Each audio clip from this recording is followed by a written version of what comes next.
O estado de tramitación dos proxectos dos edificios centrais do Museo de Pontevedra e do Convento de Santa Clara preocupa o BNG. Unha situación da que o voceiro nacionalista na Deputación, César Mosquera, responsabiliza o actual vicepresidente, Rafa Domínguez. Levamos 2 anos en que nos topamos con pois a nada. Pois, bueno, sempre é unha patada a seguir, non? Dentro de uns meses xa presentarei, dentro de uns meses, ou unha liada, non? Os que sabemos como van estas cousas, pois sabemos que eran liadas que o único que facían era retrasar e poñer cada vez máis complicadas o sacalo para diante, non? Mosquera recordou que xa se cumpriron 2 anos dende que o anterior goberno provincial aprobara no 2023 o proxecto orixinal para os edificios centrais que tiña o visto bo de patrimonio, orzamento dispoñible e a previsión da modificación do PEPRICA que chegou días despois. Todo listo, dixo o nacionalista, para licitar.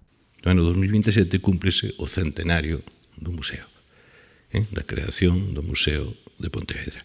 E a folla de ruta era ter, para ese momento, pois tanto o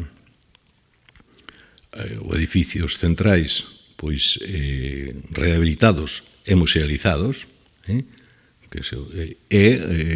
Santa Clara pois telo francamente, pois, se non rematado, polo menos a horta sí. O voceiro nacionalista recoñeceu que se trata dunha obra complexa, pero asegurou que a día de hoxe o proxecto está máis atrasado que hai 2 anos. Por iso pediu ao presidente da Deputación que tome medidas. O museo máis importante de Galicia, que tiña os proxectos en marcha, pois se quere desatrancalo, se quere non que avance, pois eu recomendaríalle, pediríalle que releva o señor Domínguez, que demostrou nos 2 anos que o único que fai é liala, pero que xestionar, a verdade que é radicalmente incapaz.